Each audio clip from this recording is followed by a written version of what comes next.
Hi everyone, we're back with another supper club discussion, and we're continuing with Tattoos on the Heart, the book we've been studying, and if you haven't had a chance to read it, I would highly encourage it. It's an amazing book. What I've enjoyed about this book is the beauty of how the author really invites us, as they've taken lives that have been pretty much thrown away in society, and they find ways to redeem them, to bring value back to them. Yeah. Well, and that idea of redemption is a theological term. We'll talk about that a little bit. But when we were talking about redemption, I had this really vivid memory.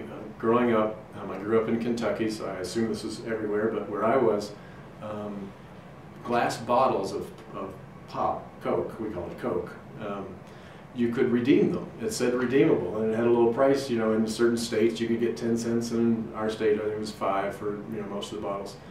And as a kid, we would go around and scour the bushes, the trash cans, where people had dropped off an empty Coke bottle, and we'd collect them and take them down to the corner store, and I'd come in there with 30 bottles at 5 cents each and thought I was rich. Yeah.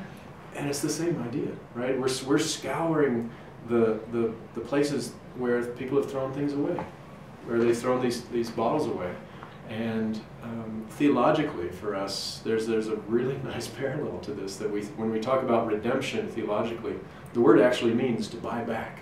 And in a traditional sense, we think of it as Christians as that Jesus, in different ways, buys us back, that Jesus sees the value in us. From maybe a more traditional standpoint, this means that out of the blood of Christ, we are redeemed. Our value is regained. Despite our sinfulness.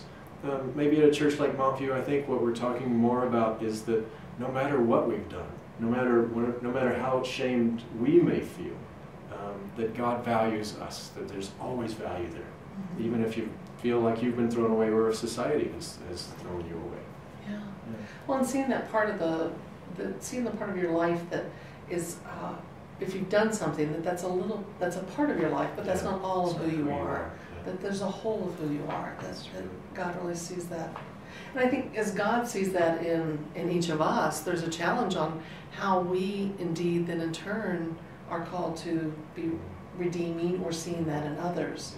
And it can be a big challenge because many times we look at that individual value, but if something has gone desperately wrong, it's a balance of their individual value versus the challenge of when does it impinge upon the good of the community or the safety of the community.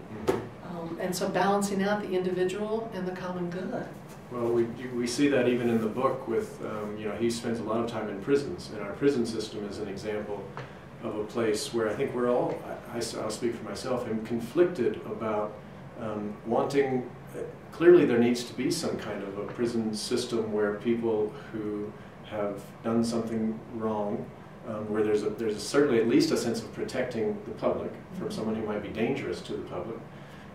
Maybe there's a role for the idea of consequences or punishment or something for something wrong. But where in that is the place of redemption? Where's the place where there's still a sense of we see you as a human, we value you, we have hope that you can turn your life around. All those kinds of places, all those parts of the story in the prison system, I really wrestle with. I don't know. What would it look like? I think it's a good question. What would our prison system look like if we valued more the idea of redemption? Yeah. Well, and even when I think of redemption, I think of what you were talking about with the pop bottles being thrown away. Yeah. It reminds me of being in visiting a church in Nairobi at St. Andrew's Presbyterian Church, and they had a mission outreach to the orphans. There are hundreds of thousands of orphans that live on the streets of Nairobi. Families overpopulate and they can't take care of the children they have, or if the children's parents die from AIDS, or if they themselves contract AIDS, they're set out on the street. And so they spend most of their time on the street surviving. Most of them, to do that, they inhale this mixture called petro, and it's glue and fuel, and it staves off their hunger pains. But it's a highly addictive drug substance that they're doing, so they're becoming addicted to it.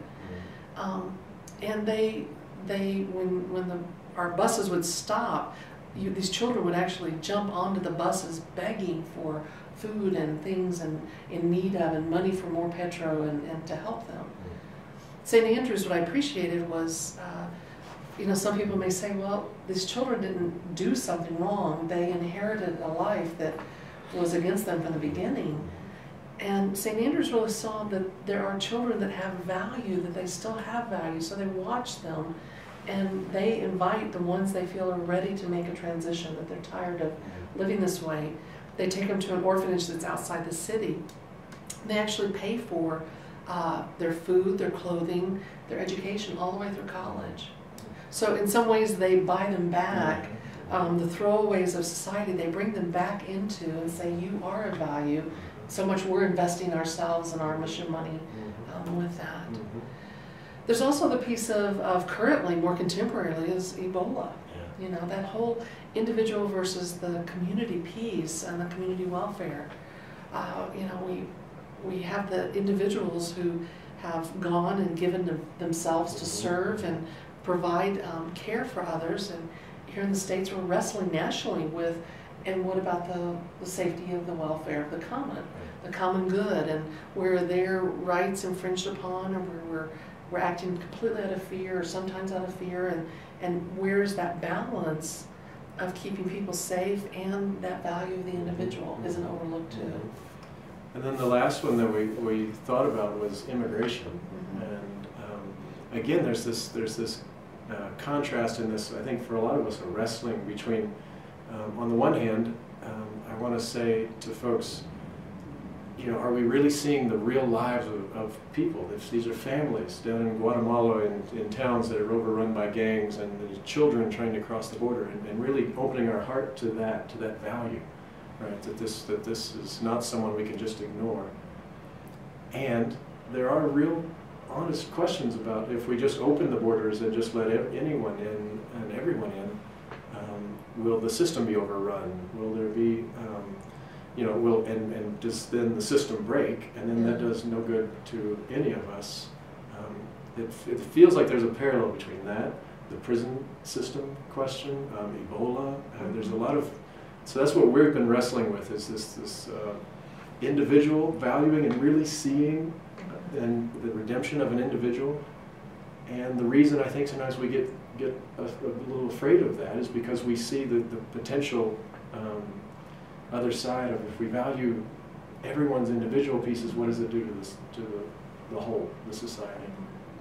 Well, and that was our invitation to y'all to continue these conversations, and also adding in a little bit of flavoring as you talk about them, is being able to also see the value of the people in front of you who may actually disagree with you on their approach, to being able to listen and maybe hear from the other perspective that maybe we're not always attuned to.